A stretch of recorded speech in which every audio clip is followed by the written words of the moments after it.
Hello friends, welcome to अंस academy. मेरा नाम है गोपाल अग्रवाल। मैं आपको एक्सरसाइज 5.3 का क्वेश्चन नंबर 19 सॉल्व कराने वाला हूँ। उसके पहले आप लोग क्वेश्चन नंबर 16, 17, 18 जरूर देख लें और समझ लें कि कैसे लगा है। तो क्वेश्चन नंबर 19 आप इजीली लगा पाएंगे और मेहनत से पढ़ाई करें, गाइडेंस जरूर रखें। तो हम लोग क्वेश्चन नंबर 19 देख लेते हैं।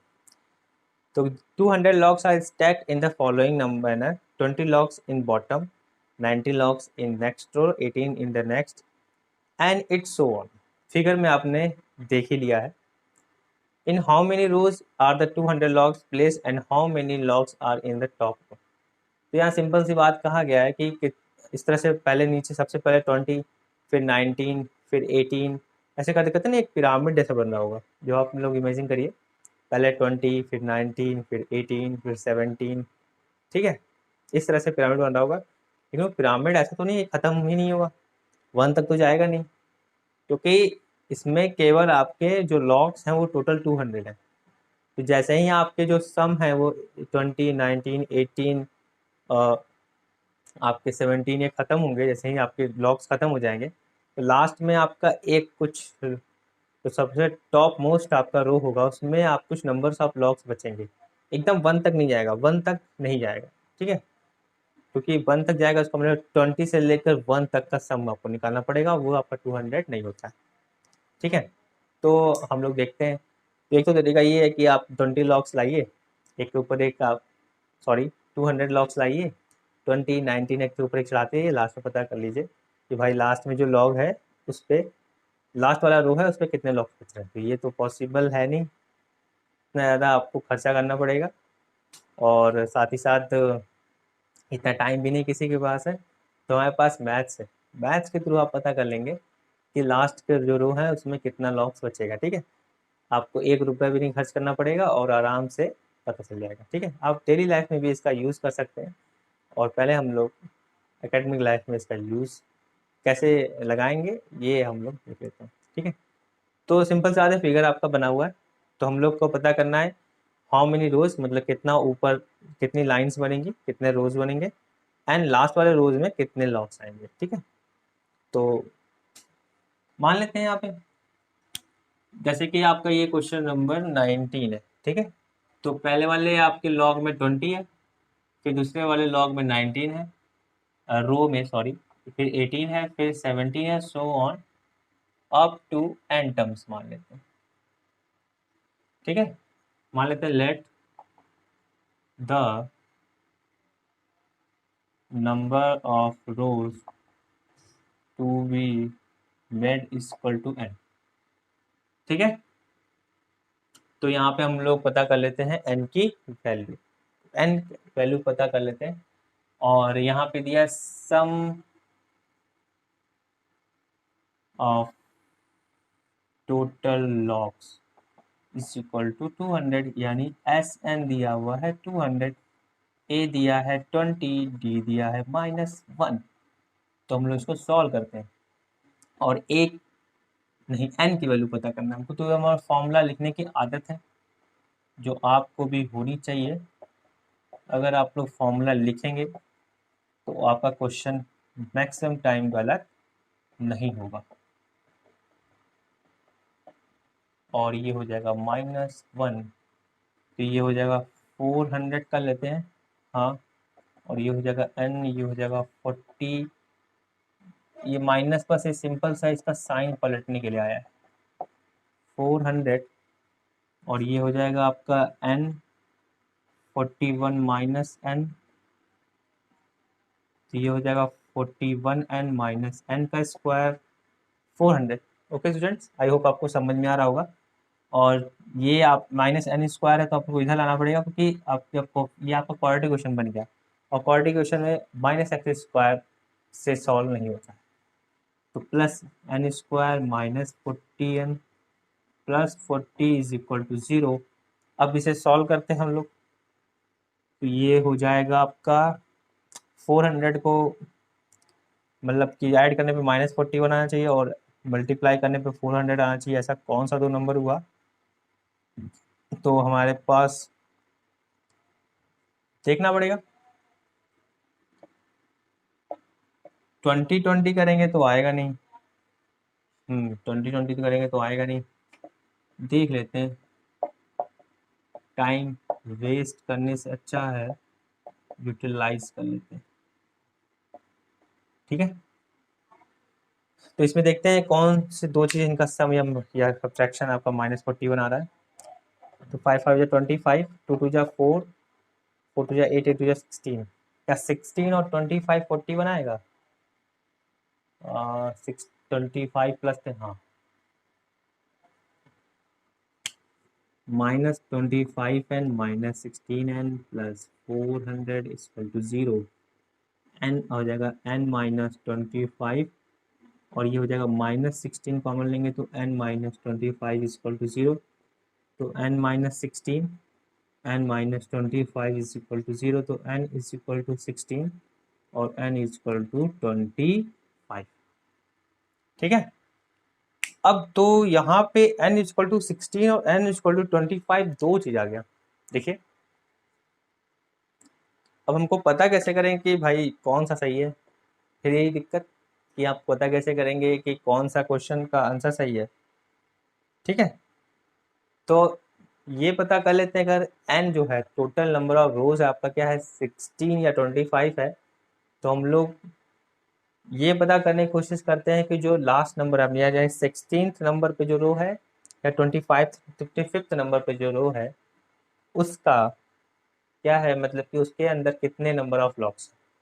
अगर नंबर ऑफ लॉक्स पॉजिटिव आ गए जिस कोई केस में, तो उस केस में आपका वही आंसर हो जाएगा। तो वैसे भी अगर आप बिना इस चीज़ को सॉल्व किए भी आपको पता करना है कि सच्चाई क्या है, कौन सा क्वेश्चन का आंसर, कौन सा जो आंसर है वो सही है।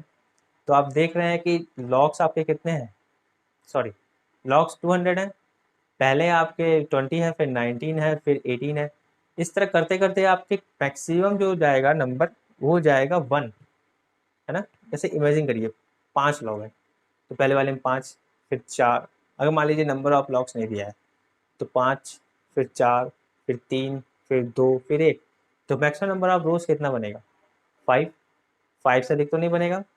तो इसी तरीके से जब आप देख रहे हैं कि जब सबसे बेस में जो रखा हुआ है लॉक्स वो 20 है, जब आपका लॉक बढ़ाते जाएंगे, मान लीजिए अनलिमिटेड नंबर ऑफ लॉक्स है, तो जो मैक्सिमम नंबर ऑफ रोज बनेगा वो 20 बनेगा, 20 से ज़्यादा नहीं बनेगा। ठीक है, तो इस तरीके से भी आप सोच सकते हैं, लेकिन आपको मैं प्रूफ करके भी दिखा देता हूँ कि कौन सा आंसर सही होगा बाई मेथड ऑफ मैथमेटिक्स। ठीक है, तो हम लोग निकालेंगे नंबर ऑफ लॉक्स और उसके बाद देख लेंगे कौन सा सही है।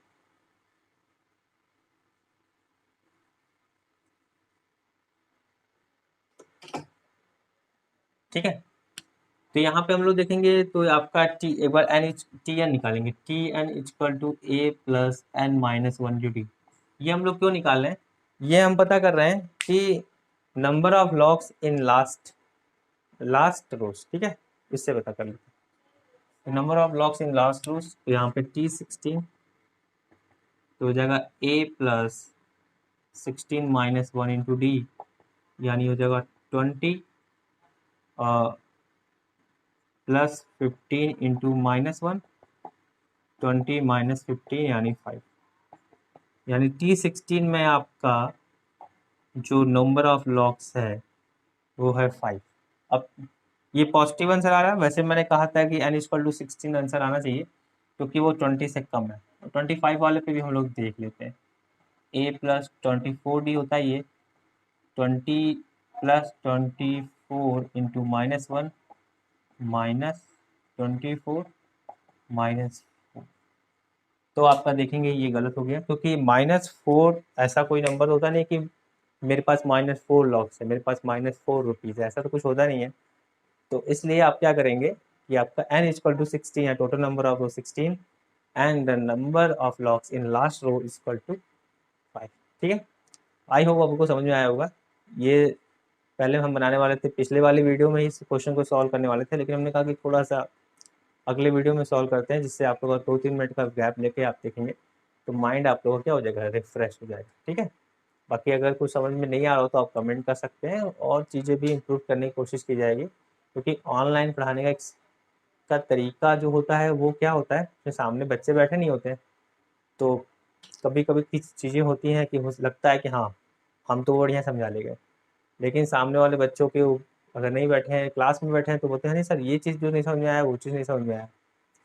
ऑनलाइन में ये थोड़ा सा चीज़ें एडजस्ट करनी पड़ती हैं और सारे चीज़ें पहले से ही सोचना पड़ता है कि क्या क्या क्वेश्चन जो है बच्चों के दिमाग में होगा और उसको समझने की कोशिश बच्चे कर रहे होंगे और क्या क्या क्वेश्चन आएगा, और सारे क्वेश्चन के विदाउट हैं वो बिना पूछे ही क्लियर करने की कोशिश की जाती है। और इसका एक्सपीरियंस आता है जब बच्चे को क्लास में पढ़ाया जाता है स्टूडेंट्स को और स्टूडेंट क्वेश्चन पूछ रहे होते हैं। ठीक है, तो मैंने अपनी पूरी कोशिश की है, ईमानदार कोशिश की है ईमानदारी से कि आपको पूरा अच्छे से समझाया जाए कि क्वेश्चन कैसे सॉल्व होगा। बाकी आप लोग कमेंट करके बता सकते हैं, तो मैं उसे और अच्छा इम्प्रूव करने की कोशिश हम करेंगे। ठीक है, तो क्वेश्चन नंबर 20 करते हैं। 20 सॉल्व करने से पहले मैं आपको बता दूँ ये बहुत ही इंपॉर्टेंट क्वेश्चन है और ये क्वेश्चन एग्जाम में 100% आने के चांसेस रहते हैं हर साल। 100% आए रहता है लेकिन चांसेस जरूर रहते हैं। ठीक है, तो इसे इंपॉर्टेंट मार्क कर लें आप लोग। और जब मैं इसको इम्पॉर्टेंट क्वेश्चन में बताऊंगा आपको लास्ट में बोर्ड एग्जाम के टाइम जब आएगा तो एक वीडियो बनाई जाएगी हर चैप्टर का इंपॉर्टेंट क्वेश्चन के, तो उस समय आपको ये क्वेश्चन भी बताने की कोशिश की जाएगी या यही वीडियो डाल देते हैं। ठीक है, अब तो मेरे पास थोड़ी सी भी पावर मेरे पास भी है कि मैं पिछले वीडियो को डाल कट पिट करके नए वाले सेगमेंट में डाल सकता हूँ, जिससे कि आप मुझे दोबारा मेहनत नहीं करना पड़े और आप लोगों के पास ये आराम से पावर है कि आप वीडियो पॉज कर करके क्वेश्चन को सॉल्व कर सकते हैं 3 से 4 बार, 5 बार, 6 बार, 100 बार, 150 बार, कोई भी वीडियो देख सकते हैं और उसको समझ सकते हैं। ठीक है, टीचर से बोलेंगे कि सर ये क्वेश्चन नहीं आया, सर ये क्वेश्चन नहीं आया, सर ये क्वेश्चन नहीं आया, आधे बच्चे तो क्वेश्चन ही नहीं पूछते क्लास में, डर के मारे कोई हंस न दे इमेज बनाने के लिए ना। तो हम लोग क्वेश्चन नंबर 20 करते हैं। इसमें लिखा हुआ है कि potato race a bucket is placed at a starting point which is 5 meter from the first potato, and the potatoes are placed at a 3 meter apart from the straight line. There are 10 potatoes in the line. ठीक है, a competitor start from the bucket, pick up the nearest potato, run back with it, drops it in the bucket, run back to pick up the next potato, run to the bucket to the drop in it, and the C continue in the same way until the potato are in the bucket. What is the total distance the competitor has to run?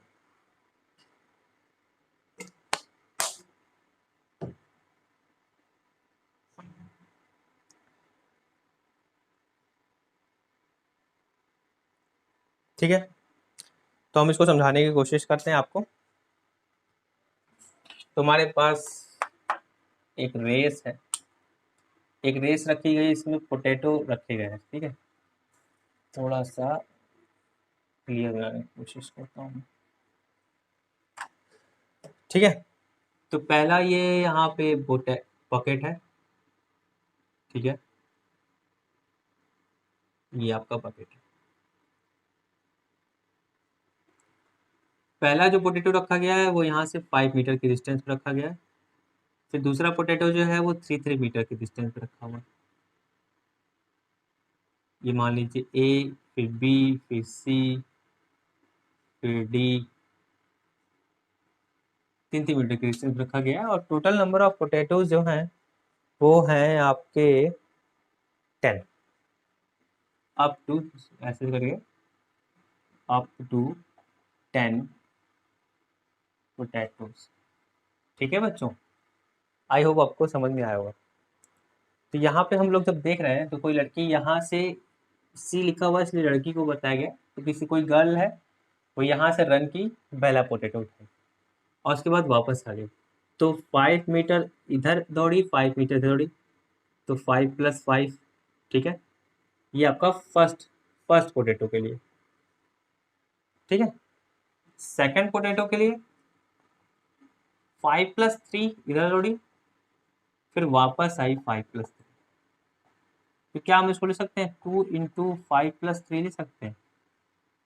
Third potato के लिए 5 + 3 + 3 इधर दौड़ी, फिर इसको वापस दौड़ी। ठीक है, तो इसको फिर हम लोग 2 से मल्टीप्लाई कर देते हैं। फोर्थ पोटैटो के लिए अगर आप देखेंगे 2 × 5+3+3+3, ठीक है। और इसको हम लोग लिख सकते हैं 2 × 5 फर्स्ट पोटैटो। इसी तरह से so on for 10th potato. Clear? I hope आपको समझ में आ रहा होगा। तो देखना क्या ये जो सीक्वेंस है एपी बन रहा है कि नहीं बन रहा है।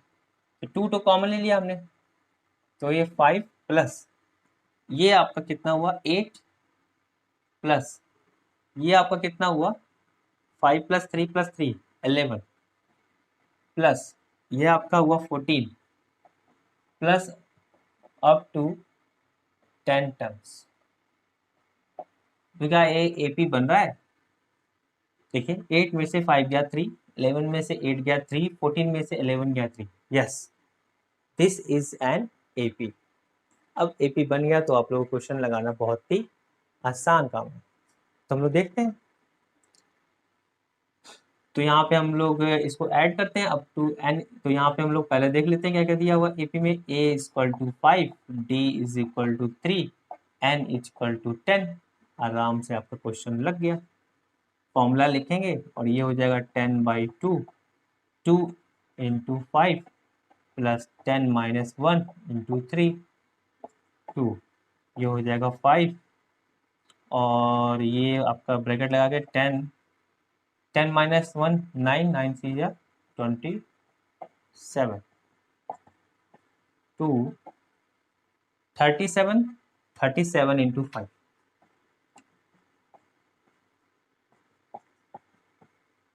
5 7 जा 35 करे लगा 3, 5 जा फिर ये 18 हो गया। 5 7 जा 35 करे लगा 3, 5 जा 15 प्लस 3 18, फिर 2 5 जा 10 करे लगा 1, 2 8 जा 16 17 करे लगा 1, 2 1 जा 2 3, 370 मीटर वो क्या की रन की, 370 मीटर रन। अच्छा खासा कंपटीशन है, एक कंपटीशन स्कूल में कराया सकता है। तो ये 370 मीटर रन की और उसके बाद उसके सारे पोटैटो बकेट में डाल दिए।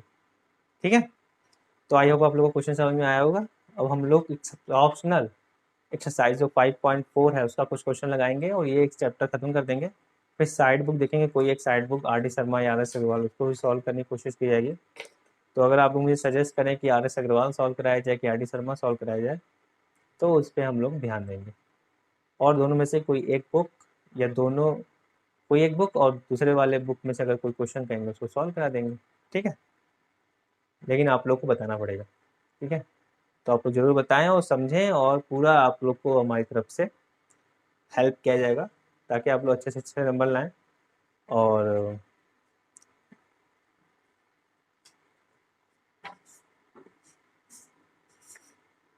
ऑप्शनल हमारा जो है एक्सरसाइज 5.4 है।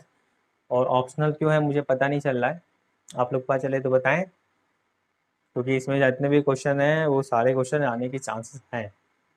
तो जो क्वेश्चन मुझे लगता है इंपॉर्टेंट है उसको हम बता देंगे, और जो क्वेश्चन आपको लगता है कि अगर बताना चाहिए इम्पॉर्टेंट ना होते हुए फिर भी हम बता देंगे अगर आपका रिक्वायरमेंट होगा तो। ठीक है बच्चों, तो हम लोग क्वेश्चन नंबर फर्स्ट करेंगे जो कि एग्जाम में आने के चांसेस बहुत ज़्यादा होते हैं और पता नहीं क्यों ऑप्शनल है, मुझे नहीं आई हुई। Which term of the AP 121, 117, 113 is the first negative term? ठीक, ये क्वेश्चन तो एग्जाम में सीधे सीधा आया हुआ है कि ये जो आपका पहला कौन सा नेगेटिव टर्म होगा। देख रहे हैं कि आप जो AP है वो डिक्रीज हो रहा है, डिसेंडिंग ऑर्डर में चल रहा है, यानी घट रहा है। तो कौन सा आपका जो टर्म होगा फर्स्ट नेगेटिव टर्म होगा, तो मान लेते हैं first negative term is AN या TN। ठीक है, तो आपका AP है 121, क्वेश्चन नंबर फर्स्ट 117, 100, ओ सॉरी 5 का डिफरेंस है ना साहब, अच्छा नहीं 4 का डिफरेंस है, 113 सही जा रहा हूँ मैं, वेरी गुड। तो यहाँ पे A = 121 है, D = आपका है -4। Let AN be the first negative term of this A। Clear? तो ए एन शुड बी 0, ठीक है, ए एन शुड बी 0। तो यहाँ पे ए एन का फॉर्मूला होता है A plus N minus one into D, this should be 0, less than should be 0, ठीक है। सॉरी अगर मैंने कुछ गलत कह दिया, कभी कभी गलती से निकल जाता है।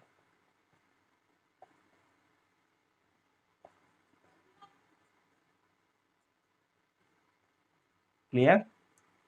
अब ये हो जाएगा 125 माइनस 4n लेस देन 0। तो यहाँ पे इसको उधर लेते जाएंगे तो 125 लेस देन 4n। तो यहाँ पे देखेंगे n, तो यहाँ पे ये लेस देन का साइन लगेगा, दोनों तरफ 4 से डिवाइड कर देंगे, यहाँ n हो जाएगा। तो यहाँ n देखिए ग्रेटर देन का साइन लगा, तो n ग्रेटर देन, इसको करेंगे तो 12, 14 थी या 12, फिर 1 बचेगा आपका 1 2 5। तो ये n जो है वो कम से कम 31.25 से बड़ा होना चाहिए। तो आपको पता है कि जो नंबर होते हैं, टर्म नंबर ऑफ टर्म्स होते हैं, या तो नेक्स्ट वो होते हैं कंप्लीट नंबर होते हैं, मतलब नेचुरल नंबर होते हैं, ठीक है, या 1 2 3 4 5 ऐसे होते हैं। ऐसा नहीं होता कि 2.5 टर्म, 6.7 टर्म, ऐसा नहीं होता, कंप्लीट नंबर होते हैं। तो 31.25 के बाद जो फर्स्ट नंबर आएगा वो आएगा आपका 32nd टर्म, ठीक है।